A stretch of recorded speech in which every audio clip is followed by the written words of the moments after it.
You're listening to the Cyberwire Network, powered by N2K. So there's a huge appetite for direct technical assistance to improve the stability and resilience of civil society's technical systems, and that demand is not necessarily being met. Hello, everyone, and welcome to the CyberWire's Hacking Humans podcast, where each week we look behind the social engineering scams, phishing schemes, and criminal exploits that are making headlines and taking a heavy toll on organizations around the world. I'm Dave Bittner from the CyberWire, and joining me is Joe Kerrigan from the Johns Hopkins University Information Security Institute. Hello, Joe. Hi, Dave. Later in the show, we've got my interview with Sean Brooks. He's the director of the Citizen Clinic, and he's a research fellow at the Center for Long-Term Cybersecurity at UC Berkeley. He's going to share some of the research they've been doing, looking at some of the specific vulnerabilities of politically vulnerable organizations online.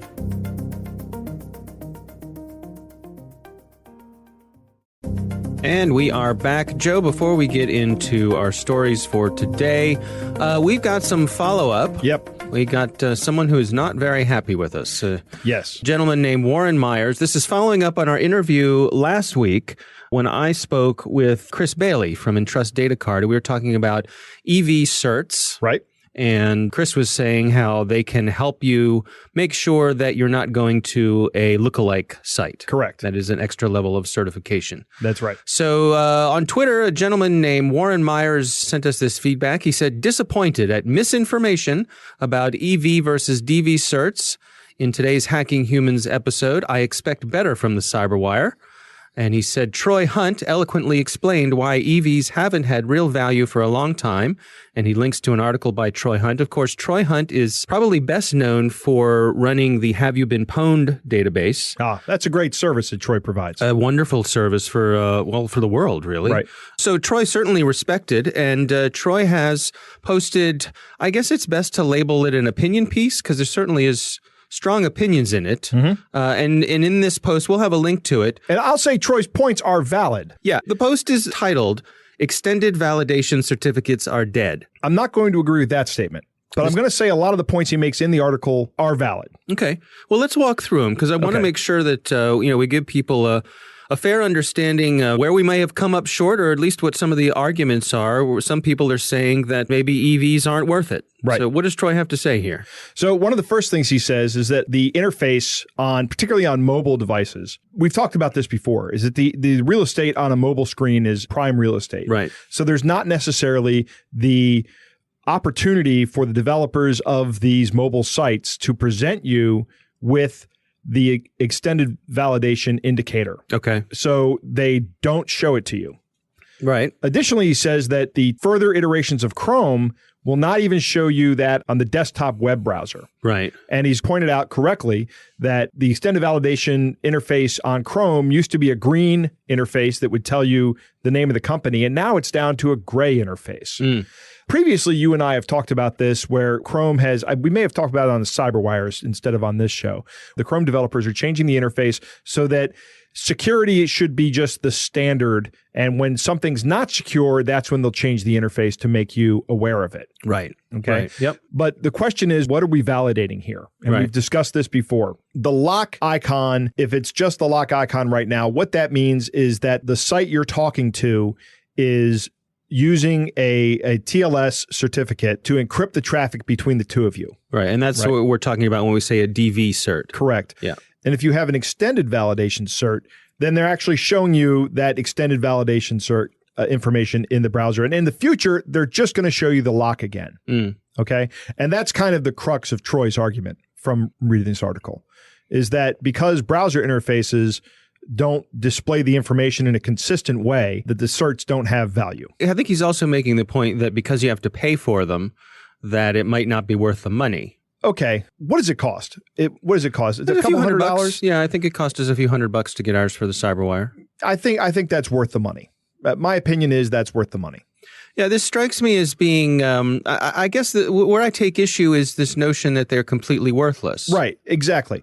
And we certainly never say that there is some kind of silver bullet for security. There isn't. This and EV certs are no exception. They are another tool in your toolbox that you can use to verify yourself. Now, a couple of things. Number one, just because something doesn't have universal value doesn't mean it doesn't have value.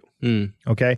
And the fact that these web browser designers are taking away these interfaces does not mean that at some point in time in the future, they won't be putting them back. Well, these EV certs have been around for nearly a decade, right? Yes. Yeah. That's the other thing. I mean, it strikes me as it's that old saying, don't let the perfect be the enemy of the good. I agree 100%. Yeah. So this reminds me of people who say that SMS two-factor authentication is worthless. SMS two-factor authentication does have its vulnerabilities. Someone can do a SIM swap. If they have enough information about you to call your mobile provider, right, they can convince them to change your number to a different SIM. Or if they're well-equipped, they can intercept your text messages. But it's better than not having anything. It's exponentially better than nothing. Right. It's way better than nothing. Yeah. Look, there are some good points that folks have made here. I'm glad that people pointed this out to us. We will have a link to Troy Hunt's article. I did reach back out to Chris Bailey from last week, and he said he certainly respects Troy, and Troy's entitled to his opinion. But, you know, there's a lot of data about particularly the DV certificates, about how many of those are being used in phishing attempts. He sent us a link to an article, which we should probably also put in the show notes, from the Certificate Authority Security Council, who are, I guess, it's a council of people who sell these certificates. But some of the data they showed was that there are twice as many certificates for spoofing sites as there are for legitimate sites. Right, of the DV type, DV right. certificates. Exactly. So what that means is for every certificate that Amazon has, there are 2 spoofing sites out there with certificates that are not extended validation certificates. Yeah. There's more to this story than we had shared in our last episode. So for that, we apologize. Like I said, we'll have links to Troy Hunt's story. So please do check that out. Make up your own mind. See if you agree with Troy. Does he make a good case for it? Or do you agree with our guest last week, Chris Bailey, that EVs still have value? So again, thanks to Warren Myers for bringing this up and continuing the conversation. We always appreciate it when people bring these sorts of things to our attention. Yep. We want to get these things right. We want to do our best. And if we come up short, we want you to let us know. And truth emerges from the clash of ideas. There you go. All right, let's move on to our next story here. Joe, this was sent in by a listener. I was originally going to make this one our catch of the day, but the more I thought about it, there's really nothing funny about it. This builds off of some of the sextortion scams that we've been talking about recently. But these folks take it to the next level by switching gears and making it a bomb threat. Great. Here's the crux of it. I'll read the email that's been going around. It says, the title of the email is, "Your building is under my control." Mm-hmm. It says, "Good day. There is the explosive device, Hexagen, in the building where your business is located. My recruited person constructed a bomb according to my guide. It is compact and hidden very carefully. It is impossible to destroy the structure of the building of my bomb, but in case of its detonation, you will get many victims." And it goes on. Basically, what they're demanding is $20,000 in Bitcoin. They include a Bitcoin address. Mm-hmm. And it's the standard thing here. If you don't do this, we will blow up the building. People will die. I'm monitoring my Bitcoin wallet. I guess there is one sort of funny thing in this, in that it's so absurd. The last thing in the email says, "If the explosive device blows up and the authorities see this email, we are not terrorists and do not assume any liability for explosions in other buildings." What? Yeah. Okay, good. Right. Whew, that's a load off my mind. I'm glad I'm not dealing with terrorists. Yeah. So obviously despicable. Yeah, absolutely. This is making the rounds. I did a little digging this morning as we go to record this. It's getting quite a bit of notice, making its way around the world. It seems to be fairly widespread. Yeah, it was in the Wall Street Journal this morning. People are getting it all over the world. They seem to be sending these out from captured email addresses. So they've taken over someone else's account, and that's how they're sending it out, hoping that they're not going to be traced back to them. Right. They don't seem to be making much money. People are not falling for it. People have been watching the Bitcoin address, and doesn't seem like people are going for it, which is interesting from a social engineering point of view, in that we saw the sextortion ones were getting a lot of money. Yes. Is this a bridge too far? Is this so extreme that they think it's absurd? Yeah, I think that may be a good point, or that because the sextortion one, this is obviously a variant of the sextortion email. Now, I'll tell you, my wife got one of those sextortion emails and forwarded it to me, and I looked at the Bitcoin address on some website that tracks this, and nobody had sent that address any money. 0 Bitcoin had been put into it. Yeah. So I know some of them did, though. I know we saw early on. Yes, some of them did. Exactly. This was a fairly recent development that my wife received this email. Gotcha. It was within the past couple of weeks. And she was like, what is this? So maybe that one ran its course. Yeah, I think that one's run its course. So I think people have kind of been inoculated against this kind of thing. So I'm glad to see that these bomb threats are not getting the kind of traction that the early sextortion ones got. Yeah. The other thing, though, that I think makes this particularly despicable is that there have been organizations who have shut down out of an abundance of caution. They've evacuated the building. They've evacuated buildings. Called in a bomb squad. Yep. And that is just a huge waste of resources. Right. For the bad guys, boy, one way to catch the attention of international law enforcement agencies is by threatening the loss of life and property. Yeah. So while I could see law enforcement, taking perhaps a lesser notice at somebody being scammed out of a sextortion thing, they can't really ignore this one. No, this one's gonna require a lot of attention. Yeah. And hopefully they'll resolve this one. Yeah, it's an interesting evolution. And hopefully they'll nip this one in the bud. And particularly if they don't make any money off of it, hopefully it's not one we'll see a repeat of. Right. All right, Joe, it's time to move on to our catch of the day. Joe, you've got our catch of the day this week. What do we got? Dave, this one comes from one of my coworkers. We'll call him Sean. Okay. He received an email and noticed the message was inauthentic right away because it wasn't coming from the proper email address. Gmail has a relatively new feature that lets you have automated responses. I have Gmail. When I receive an email, I have like 3 responses at the bottom. I can just click on those buttons and it will automatically reply with that response. Oh, okay. Sometimes the response is, hey, that sounds great, or no, I can't make it. Those kind of things. So on-the-fly quick responses. On-the-fly quick response with the click of a button. So Sean says to himself, I wonder what will happen if I respond to this scammer with nothing but these automated replies. Okay. Now, I have this written out here like a script. Do you want to be the scammer or do you want to be Sean? I'll be the scammer. Okay. All right, here we go. Here's how it goes. It goes like this. Are you available on campus? Yes, what's up? I'm in a meeting right now, and that's why I'm contacting you through here. I should have called you, but phone is not allowed to be used during the meeting. I don't know when the meeting will be rounding off, and I want you to help me out on something very important right away. Okay, no problem. I need you to help me get iTunes gift cards from the store. I will reimburse you back when I get back to the office. Okay, I will. I need to send it to someone, and it is very important. I'm still in a meeting, and I need to get it sent right away. It's one of my best friend's son's birthdays. The amount I need you to get right now is $500. 5 by $100 I'll be reimbursing back to you.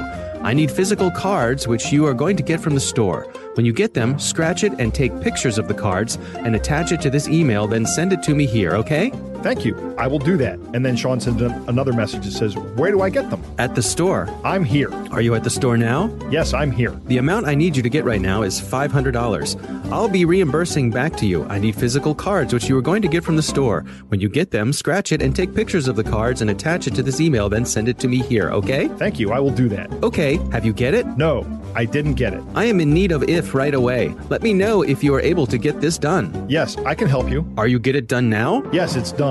Send it to me, please. Did you get it? No. Why? Have not seen any image. I just resent it. How much did you get? I'll have to look. Okay, you just need to take a picture of it. Please, are you here with me? Yes, I'm here. Help me with the card. What do you need? I need iTunes cards. How many do you need? $500. Are you with, please? No, why? So you can help me out of this. Yeah, I can. Okay, what is going on? Nothing much. You? What of $100 iTunes cards? What do you mean? About the cards. I have them. Okay, you can write it out for me.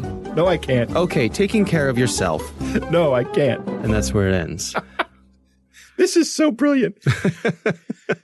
Well, one of the things I love about this is that really all it took on Sean's part was just pushing tapping the screen, right, to just string him along.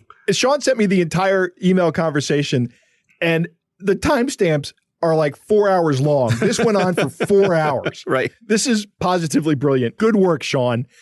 Yeah, nice. Wasting the time of a scammer. Scam baiting is all right. Is great well fun. done, Sean. And that is our catch of the day. Coming up next, we've got my interview with Sean Brooks. He's the director of the Citizen Clinic, and he's a research fellow at the Center for Long-Term Cybersecurity at UC Berkeley. We're going to be talking about some of the work they've done looking at politically vulnerable organizations online.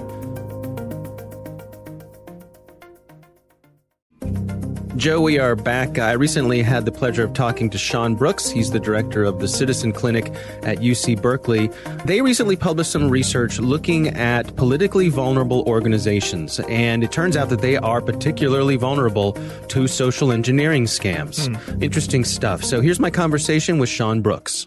One of the things that we noticed as we reviewed many years of documented reports and attacks on civil society organizations, and as we spoke to members of targeted politically vulnerable organizations and communities themselves, was that the general concerns about what types of cyber attacks they'll face are not things that are highly sophisticated zero-day malware attacks. Certainly, we have seen that in the wild. Or organizations like Citizen Lab at University of Toronto have done some incredible research exposing some very, very technically sophisticated attacks on civil society organizations. But generally, if you want to attack a nonprofit or a member of one of these politically vulnerable groups, you don't need $1 million zero-day exploit to accomplish your goals.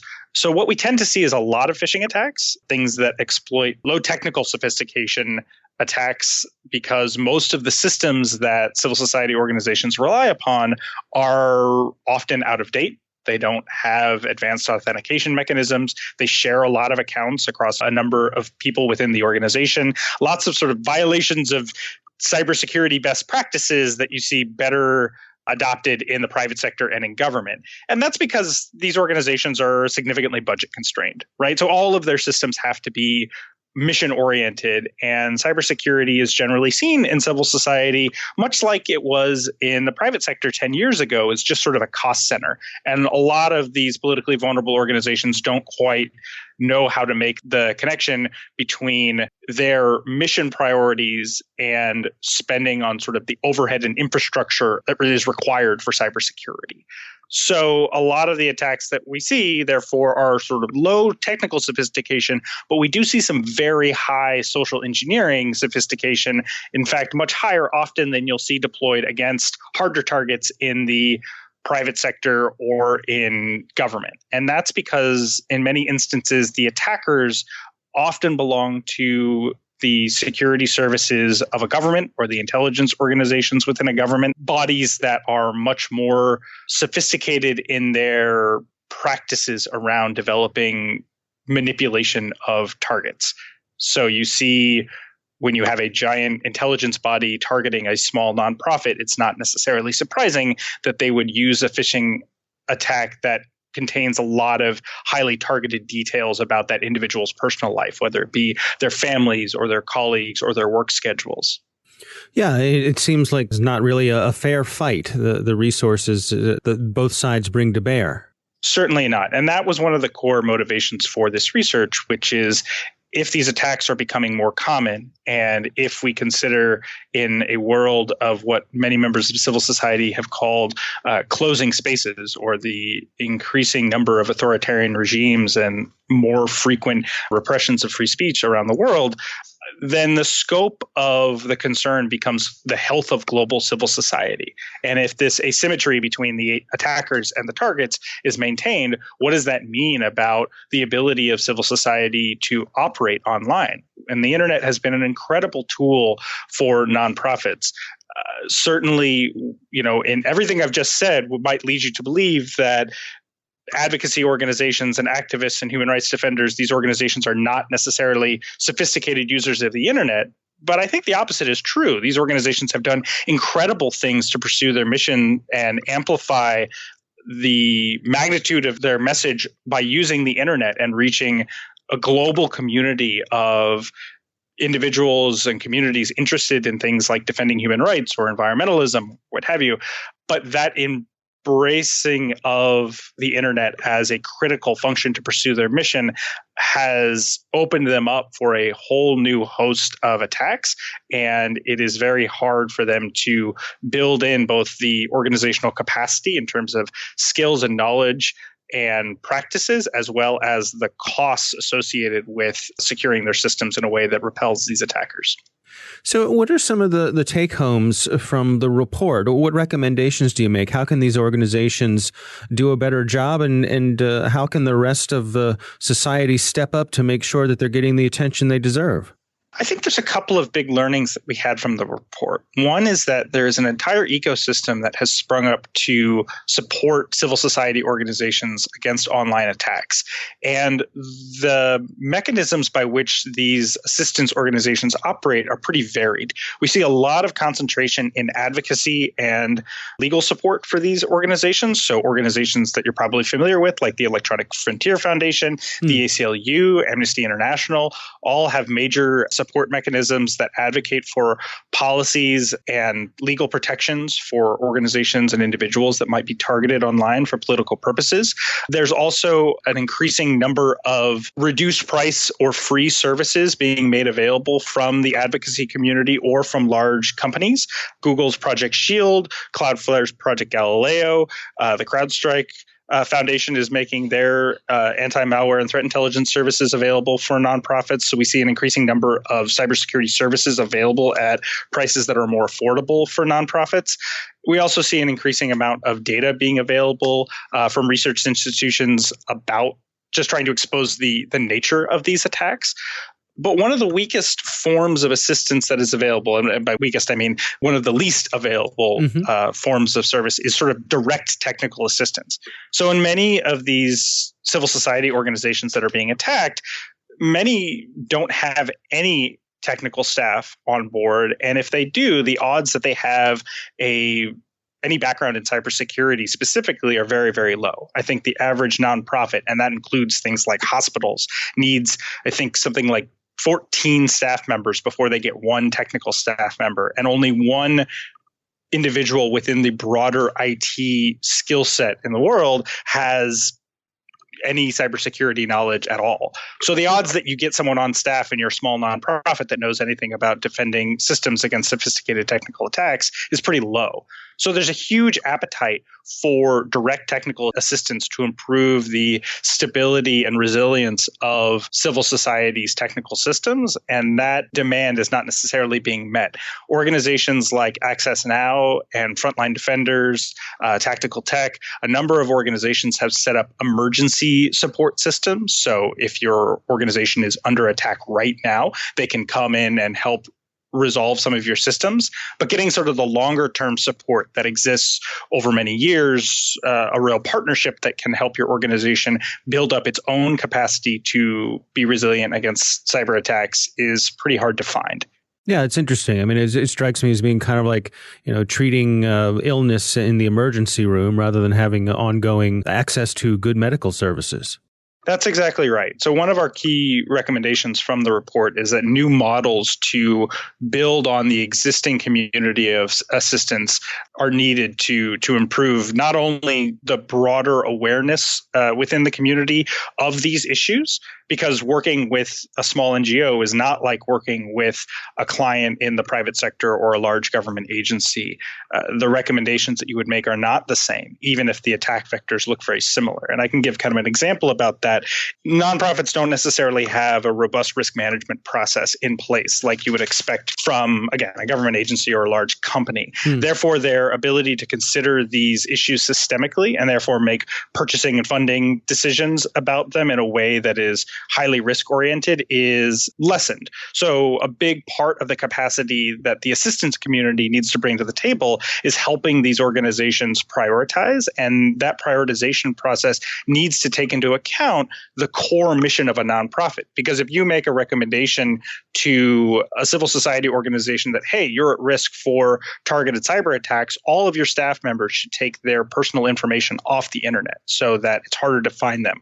Well, if part of the core services that this nonprofit provides is direct individual outreach to a vulnerable community, then that staff needs to be available, and in many cases needs to be personally available because of the trust networks that civil society relies on to operate. So cybersecurity professionals are not understanding the nuances of civil society's work, and particularly work with politically vulnerable organizations and populations, then they're not going to be able to provide the most practical advice to organizations that are going to be really restrained in the amount of time, energy, and money they can spend on cybersecurity issues. And what are you all doing there at Citizen Clinic? Describe to me your efforts there. So the Citizen Clinic came out of this research as our attempt to address some of these issues. The Citizen Clinic is a course we are offering at UC Berkeley that takes in master's students, PhD students, and even a couple of exceptional undergrads to provide cybersecurity to these politically vulnerable organizations. We accept students from any program at UC Berkeley as long as they have a demonstrated interest, because we, as I mentioned, understanding the context in which our clients work in is a critical part in being able to support their security. So we have students from the Berkeley Public Policy program, the law program, computer science, and engineering, as well as anthropology and sociology. We're looking at getting students in from journalism school, language programs. We need everybody. And the goal is to get these students mixed into interdisciplinary teams so that they can understand the context of the client organizations that we work with and provide them technical cybersecurity assessments, recommendations, and then help deploy some of the technical controls and policy controls that they think are most needed by our clients. And then we work with our client organizations, not just over the course of one semester, but many years, with student teams passing off the work to one another, and students. Some students will stay with the class multiple semesters, and we'll have a relationship with our clients, hopefully over the long term, to provide them true capacity building services and not just one-off, hey, we're going to set up multi-factor authentication this time, but we want to come back in 6 months and say, hey, we did this deployment of MFA to all your staff. How's it going? Did people keep it turned on for critical accounts? As you've adopted new technology services, have you continued to adopt strong authentication measures? Things like that.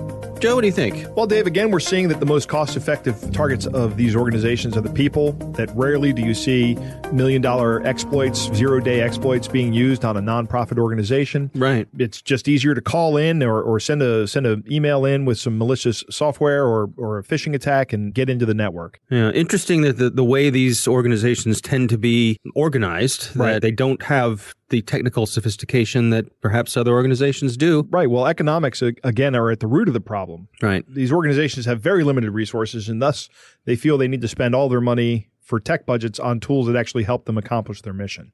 Yeah. That's a good takeaway point. And I mean, obviously, they should be spending some kind of money on security, but I understand their predicament. Their resources are very limited. Their resources are coming from a lot of times from charitable donations, rather, right, or maybe from government funding or something, and they have to be accountable to their donors and their funders.